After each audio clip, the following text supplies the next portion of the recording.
There's a reason one fight from 1972 still feels more real than anything made today.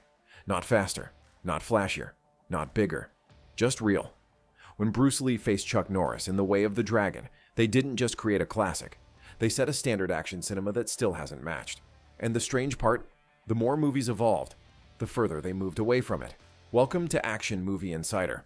I'm Roman, and for over 15 years, I've been interviewing action stars, stunt performers, and filmmakers. Here, I break down what makes fights feel real, and why most modern action movies get it wrong. Before this fight, most on-screen combat was performance.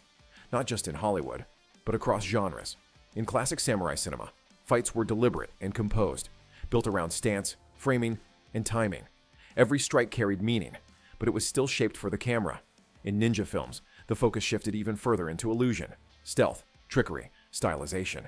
Combat became theatrical, almost mythological. And in wuxia films, fighters moved beyond reality entirely, gliding, flying, turning combat into visual poetry. Different styles, different philosophies, but they all had one thing in common. They were designed, clean, controlled, predictable. Then Bruce Lee changed the equation. Bruce Lee didn't see fighting as performance. He saw it as problem-solving under pressure, adaptation, timing, reaction.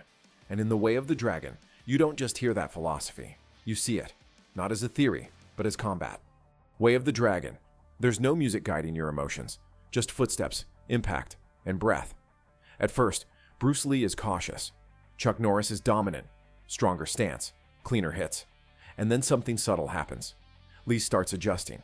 His stance changes. His rhythm shifts. He begins to read Norris in real time. That's what makes it different. It's not a sequence. It's a conversation. Mistakes happen. Pain builds. Confidence shifts. By the end, it doesn't feel like choreography. It feels like someone figured the other man out. Jackie Chan versus Benny Urquidez in Wheels on Meals. 12 years later, we still can see real fighters. And technically, this might be one of the greatest fight scenes ever filmed. The speed is insane. The precision is perfect. Every exchange is sharp. But the intention has changed. Jackie Chan isn't trying to simulate a fight. He's designing one. The rhythm is controlled. The beats are clean. The camera showcases the movement. It's brilliant, but it's no longer unpredictable. You're watching mastery, not discovery. Jean-Claude Van Damme versus Bolo Yeung in Bloodsport. Now the goal shifts again. This fight isn't about realism. It's about impact. Everything is heightened. Reactions, expressions, timing. Hits land harder. Moments last longer. The drama is amplified. And it works. It's iconic. But compared to Bruce Lee, something is missing. You're not watching two fighters figure each other out. You're watching a story hit emotional beats. The fight serves the audience, not the reality of combat. So here's the question. If we have better athletes, better cameras, better choreography, why do we still go back to a fight from 1972? Donnie Yen versus Wu Jing in Killzone. This is where things get interesting. Because this fight feels dangerous again. Fast, messy, violent. There's barely any rhythm to hold on to. Strikes come in bursts. Mistakes are left in. The timing feels almost accidental. That's not by accident. Donnie Yen pushed for realism here. Short exchanges, sudden escalation, no wasted motion, and for a moment, it gets close to Bruce Lee's philosophy again. But it's still compressed, still shaped, still designed for intensity rather than exploration. Scott Adkins versus Marco Zaror in Undisputed III. Now we reach the modern standard. Elite fighters, incredible athleticism, clean cinematography. Every move is readable. Every exchange is sharp. This is high-level action design, a perfect balance of sport and cinema.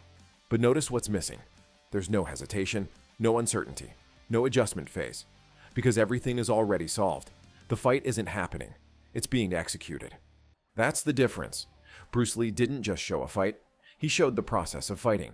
The doubt, the adaptation, the learning curve is happening in real time.